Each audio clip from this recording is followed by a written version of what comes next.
Basta mga epekto, Spurf de Castro to at welcome sa Bahay ni Pekto. Okay, Happy New Year sa inyo lahat. Happy 2026. At kailangan nang bumalik sa trabaho.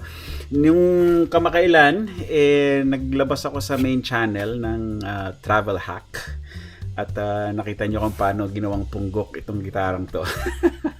Para magkasya sa aking maleta. And then yung isang video in-unpack na natin yung mga gitara galing sa maleta. Since dalawang gitara yon, gagawin ko ng dalawang video. So ito yung Tagalog version para dito sa Bahay ni Pekto dahil marami sa inyo nagtatanong ng tips para i-reassemble si Humpty Dumpty.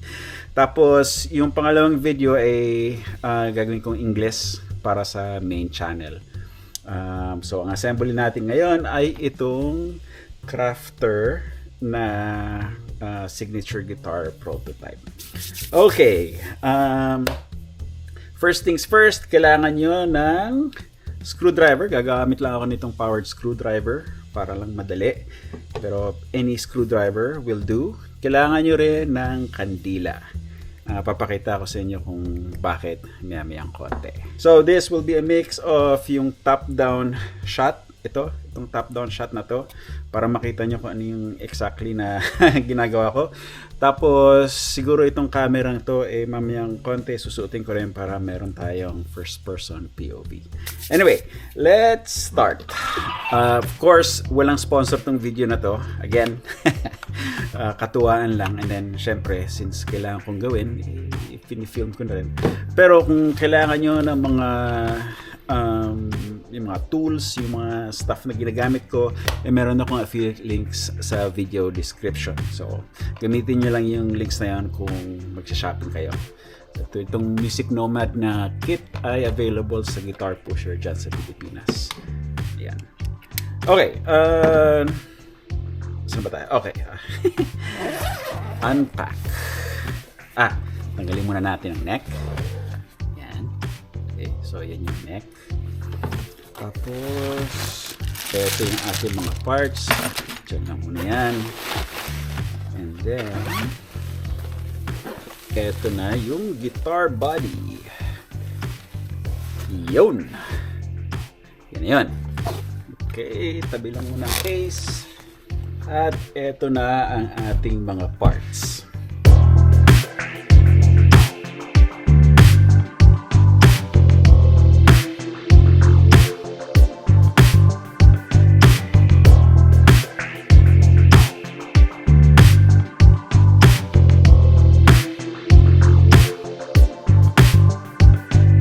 Okay, so magsisimula tayo sa pagbalik nitong neck dito sa katawan.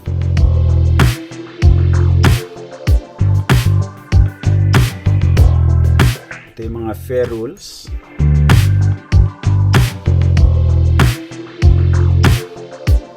Fairly straightforward so far. Ngayon, dito natin kakailanganin yung kandila.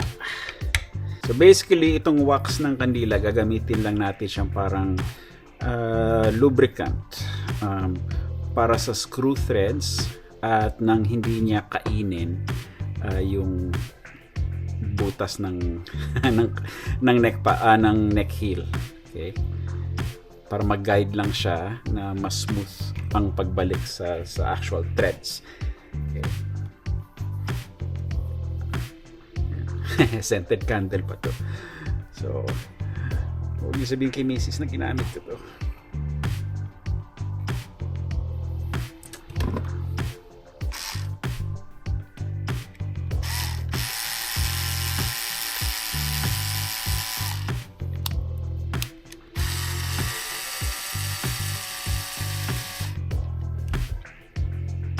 Okay.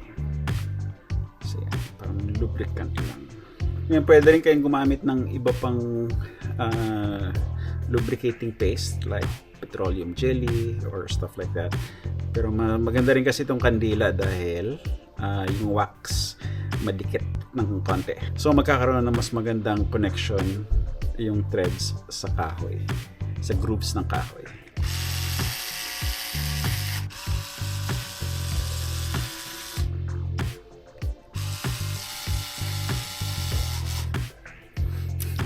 bango.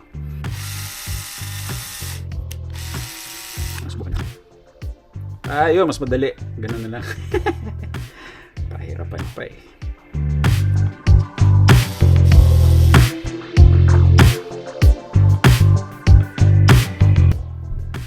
Yan.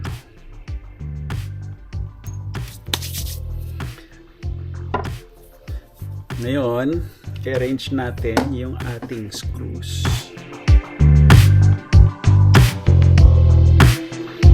Okay, usually magkakaiba yung haba nitong screws dito sa mga all-access neck joint type guitars. Mas maiksi yun dito sa harap, tapos mas mahaba yun dito sa dalawa sa bandang likod. Pero apparently dito sa aking signature prototype, pare-pareho sila ng length. So, less hassle. Okay. Less guesswork. Ika nga. Okay, susuting ko muna kayo para makita nyo ang first person view. Okay, yan. So, ito yung pedals natin. Ito yung neck. Maganda yung fit niya. Tapos, sisimulan natin sa likod.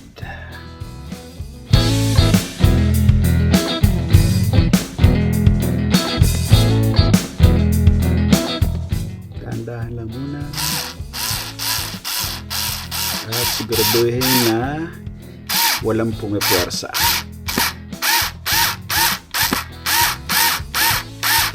Yan. Nice and smooth. Okay. Tapos pangalawa, cross, X.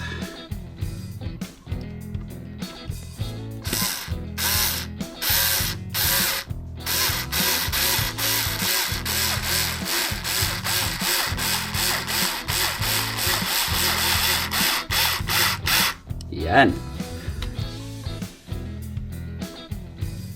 Okay, importante yun na walang laban yung pagpasok ng screw pabalik sa neck heel. Okay. Yan.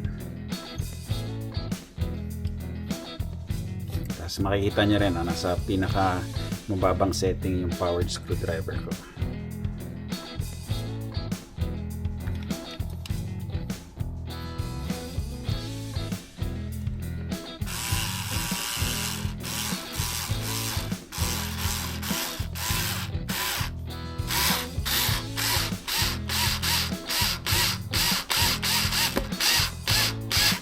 Okay. Hindi ko muna higpitan ng todo.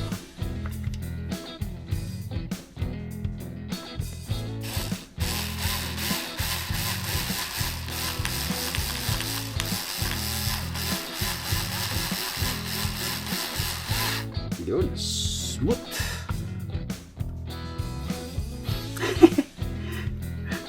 Inamoy eh, no? Okay. Ngayon, kailangan na natin ang ating neck cradle.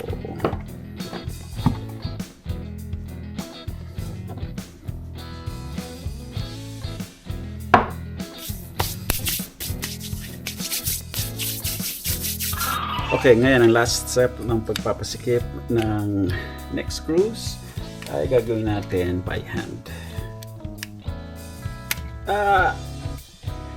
Sa sobrang dulas ng wax. Oh!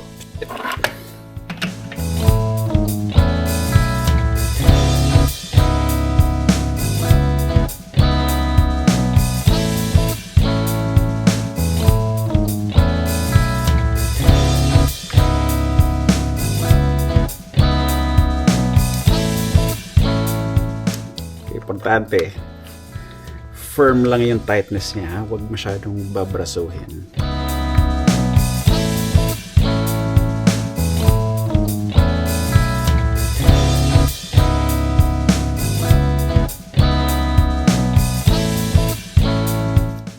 Okay. Yun. Okay, nakabit na natin yung neck. Next step is to just, make sure na polished yung frets. Alam ko na polish na to ni Popoy nung yung guitar tech ko sa Pilipinas. So hindi ko na kailangan i-repolish using my Music Nomad frying kit. Pakikintabing ko na lang itong microfiber cloth. Tapos, isa-isahin natin yung strings. Ideally, kabitan nyo na ng bagong set of strings to after ng biyahe. Pero, well, actually, kapapalit ko lang ng strings nung bago ako umalis. So, medyo fresh pa to. Serviceable pa siya. And, meron din ako mga kailangang i-test using this guitar. Kaya, i-reuse ko na lang yung strings na ginamit para lang up and running ako kagad. Tapos syempre parang ganito na rin yung mangyayari pag bumiyahe kayo tapos meron kayong gig kaagad. So, i-reassemble nila yung gitara tapos nun restring tapos diretso na kayo sa sound check. Okay.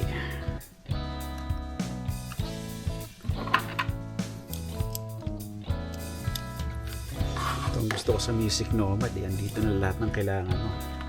Wala nang hula-hula. Okay.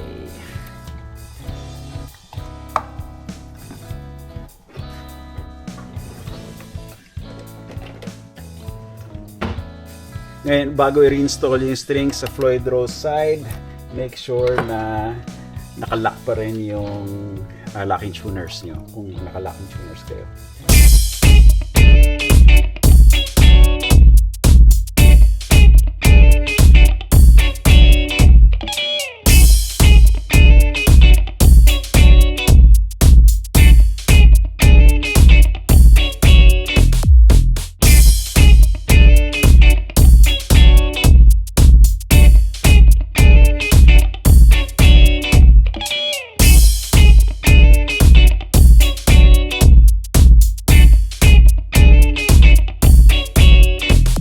Okay, so habang kinakabit ko ulit itong strings, kwento naman kayo dyan sa comment section.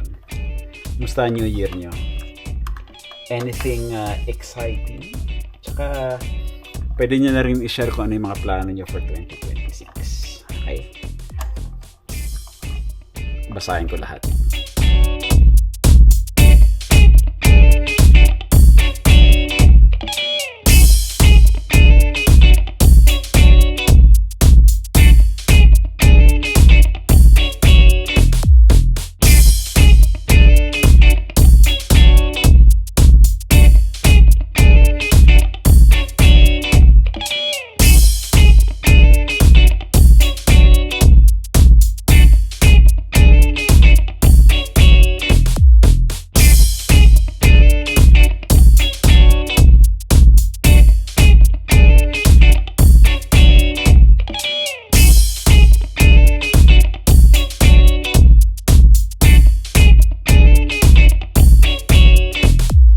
Ay, hindi ko nabanggit kanina pero make sure din na nakasakay ng maayos yung Floyd Rose knife edges or tremolo knife edges sa posts. Okay? Ay, mukha okay naman. Okay, tuning time!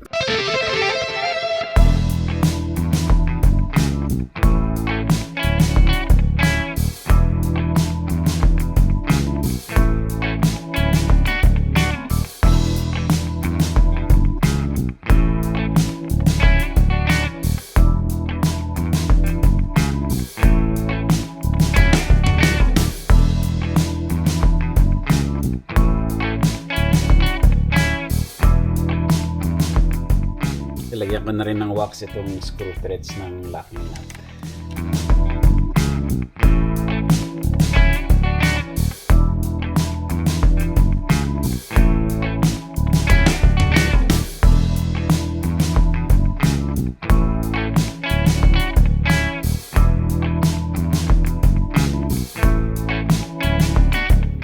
Hindi pa nakalock yan.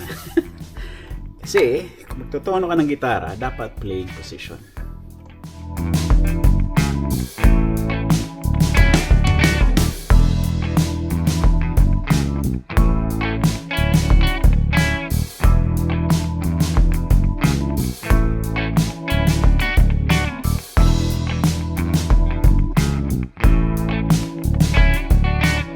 Okay, ngayon, up to tension na yung strings. Gagawin natin yung aking neck bolt-on chiropractic trick.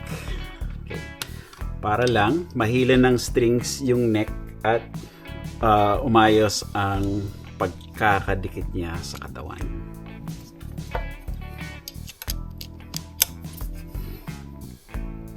So, back screws muna. Luwag lang ng quarter turn. Yan. Quarter turn. Tapos, luluwagan natin yung front screw ng isa. Konti lang.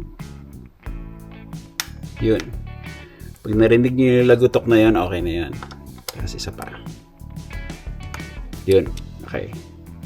So, yun na yung string. Sinilan niya na yung neck para mag-couple siya sa guitar body. Ngayon, pitan natin ulit.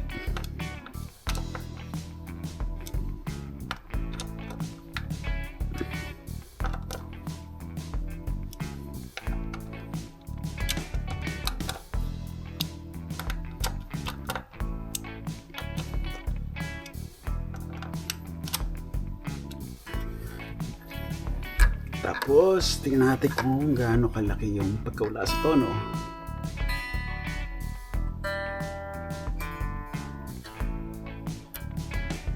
Hindi masyado. So, fine tune. Fine tune.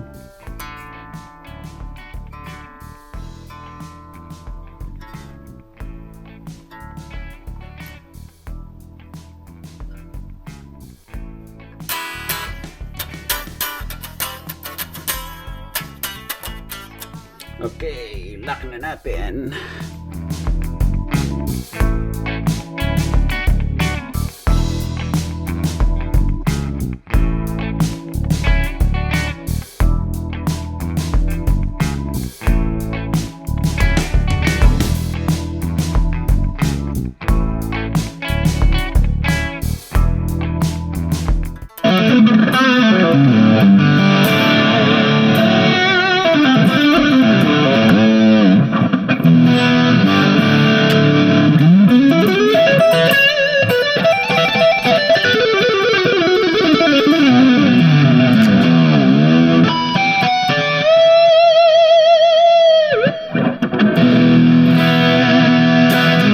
Okay, ready to rock. So, hanggang dito na lang muna para sa video na to. Hopefully, meron kayong mga napulot na ilang tips sa pag-reassemble ng inyong bolt-on na gitara. Especially after nyo ipack siya sa isang maleta para sa biyahe. At syempre, kung nag-enjoy kayo sa video na to, pakibigyan lang ng thumbs up, like, subscribe na rin kung hindi pa kayo nakasubscribe, at bagtingin nyo na rin yung maliit na kampanilya para ma-notify kayo tuwing may bagong upload.